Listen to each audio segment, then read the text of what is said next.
1차 신청은 오는 21일 오전 9시부터 9월 12일 오후 6시까지 진행됩니다. 올해 6월 18일 기준 우리나라에 거주하고 있는 국민이라면 누구나 신청할 수 있습니다. 1차 지급액은 주거 지역과 소득에 따라 15만 원에서 최대 45만 원까지입니다. 비수도권은 3만 원, 인구 감소 지역은 5만 원 더 받습니다. 2차 지급은 소득 자산 상위 국민 10%가 제외되는데 구체적인 기준은 9월에 발표됩니다. 본회의에서 추경안이 처리되면 이번 달부터 민생회복 소비 쿠폰 지급이 시작될 예정입니다. 정부는 여름 휴가 전 지급을 시작해 9월 안에 2차 지급까지 마칠 계획입니다. 전 국민이 받는 1차 지원금은 소득과 주거 지역에 따라 15만 원에서 최대 45만 원입니다. 일반 국민은 15만 원, 차상위 계층은 30만 원, 기초생활수급자는 40만 원을 받습니다. 여기에 비수도권 거주자에겐 3만 원이 추가되고 인구 감소 지역인 농어촌 거주자는 5만 원을 추가로 받게 됩니다. 이후 2차 지급에선 소득과 자산 상위 10%를 제외한 국민들에게 10만 원을 추가로 지급할 계획입니다. 소비 쿠폰 지급 방식은 지역사랑 상품권과 선불카드, 신용카드, 체크카드 중 선택할 수 있습니다. 사용처는 지역 내 전통시장과 편의점 등으로 제한할 것으로 보입니다. 대형마트 등에서 사용을 막아 소상공인과 자영업자에게 보탬이 되도록 하겠다는 취지입니다. 민생회복 소비 쿠폰을 통해서 지금 바닥에 내려가 있는 소비 심리, 내수를 회복하는 데 큰 역할을 할 수 있도록 하겠습니다. 정부는 곧 구체적인 사용 방식을 확정해 안내할 계획입니다. 민생회복 소비 쿠폰 지급이 이번 달 21일부터 시작됩니다. 이번 소비 쿠폰은 1차와 2차로 나눠 지급하는데 1차 신청은 오는 21일 오전 9시부터 9월 12일 오후 6시까지 진행됩니다. 올해 6월 18일 기준 우리나라에 거주하고 있는 국민이라면 누구나 신청할 수 있습니다. 신청 첫 주에는 출생연도 끝자리를 기준으로 요일제를 실시합니다. 예를 들어 1997년생인 저는 화요일에 신청할 수 있습니다. 성인은 개인별로, 미성년 자녀를 대신해선 세대주가 신청할 수 있습니다. 신용, 체크카드, 선불카드, 지역사랑 상품권 중 원하는 방식을 선택해 지급받을 수 있습니다. 1차 지급액은 주거 지역과 소득에 따라 15만 원에서 최대 45만 원까지입니다. 비수도권은 3만 원, 인구 감소 지역은 5만 원 더 받습니다. 2차 지급은 소득 자산 상위 국민 10%가 제외되는데 구체적인 기준은 9월에 발표됩니다. 서울 수도권에 사는 4인 가족은 2차 10만 원까지 모두 받는다면 인당 최소 25만 원씩 100만 원이 됩니다. 하루라도 빨리 집행이 돼서 현장에 우리 국민들의 삶에 좀 마중물이 될 수 있도록 최대한 신속하게 집행될 수 있도록 각 관련 부처에서 최선을 다해 주시기 바랍니다. 소비 쿠폰은 올해 11월 30일까지 사용할 수 있고 2차 신청은 9월 22일 시작됩니다. 네, 소비 쿠폰 이 본격적인 여름 휴가 전에 지급하기 위해 신속히 진행하기로 했습니다.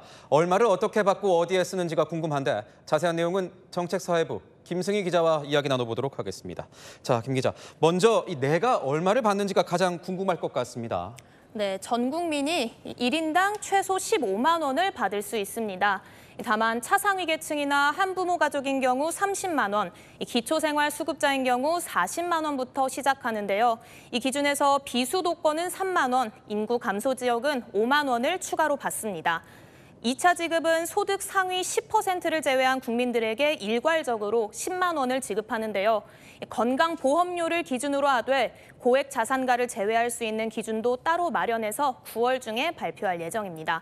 그래도 헷갈리는 분들은 오는 14일부터 네이버 앱, 카카오톡 등을 통해 국민 비서 알림 서비스를 신청하시면 신청 시작 이틀 전인 19일에 내가 얼마를 받을 수 있는지 지급액 등을 미리 알 수 있습니다. 빨리 받아보고 싶으신 분들이 많을 텐데 어떻게 신청을 하는 겁니까? 네, 신청은 오는 21일 오전 9시부터 시작이 됩니다.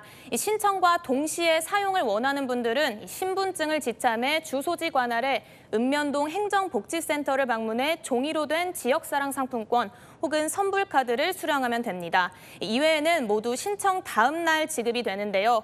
신용카드와 체크카드의 경우 이용 중인 카드사 앱, 콜센터 혹은 은행을 방문을 해서 신청할 수 있습니다. 모바일 또는 카드형 지역사랑 상품권은 지자체 지역사랑 상품권 앱 또는 누리집에서 신청하면 됩니다. 이렇게 받으면 어디에서 쓸 수 있는 겁니까? 네, 이게 가장 궁금하시죠? 시민들에게 미리 한번 물어봤습니다. 아무래도 생필품, 식료품 이런 거요. 채소, 고기 같은 거. 병원비가 부담스러울 때가 있으니까 그때 소비 쿠폰이 있으면 사용하기 좋을 것 같습니다. 동네 상권 활성화를 위해서 식당을 위주로 많이 갈 것 같고요. 네, 이처럼 시장, 음식점, 병원, 학원 등 연매출 30억 원 이하인 소상공인 사업장에서 사용할 수 있습니다. 다만 본인 주소지 내에 시, 군에서만 쓸 수 있습니다. 서울에 산다면 서울시 내, 경기도 군포시에 산다면 군포시에서만 쓸 수 있는 거죠. 웬만한 곳에서 다 쓸 수 있는 거네요. 네, 그건 또 아닙니다. 앵커님께 제가 질문 하나 드려볼게요. 스타벅스 커피, 금반지, 전기 요금 같은 공과금 이 셋 중에 소비 쿠폰을 쓸 수 있는 게 뭐가 있을까요? 막상 보니까 잘 모르겠는데 설명해 주시죠. 뭔가요? 네, 정답은 세 가지 사례 모두 사용이 안 됩니다. 대기업 프랜차이즈나 편의점의 경우 직영점이 아닌 소상공인이 운영하는 가맹점에서만 쓸 수 있습니다. 스타벅스처럼 전 매장이 직영점인 경우 못 쓰는 겁니다. 금반지를 파는 귀금속 판매점에서의 소비, 아파트 관리비, 전기요금 같은 공과금은요, 지역 자영업자들의 매출을 늘린다는 취지에서 벗어나 제외됐습니다. 같은 이유로 백화점, 대형마트 등에서도 사용할 수 없습니다. 주의할 점도 있을까요? 네, 이게 가장 중요한 부분입니다. 정부에서 이번 소비 쿠폰과 관련해 URL이나 링크가 포함된 문자는 일절 발송하지 않을 예정입니다. 이런 문자가 왔다면 피싱일 수 있어서 절대 링크를 클릭하지 마시고 바로 지우셔야 합니다. 또 1차 지원금 신청 마감은 9월 12일 오후 6시까지라는 점 기억하셔야 하고요. 올해 11월 30일까지 쓰지 않은 지원금은 모두 소멸되니 그 전에 꼭 다 쓰셔야겠습니다. 네, 잘 들었습니다. 지금까지 아는 기자였습니다.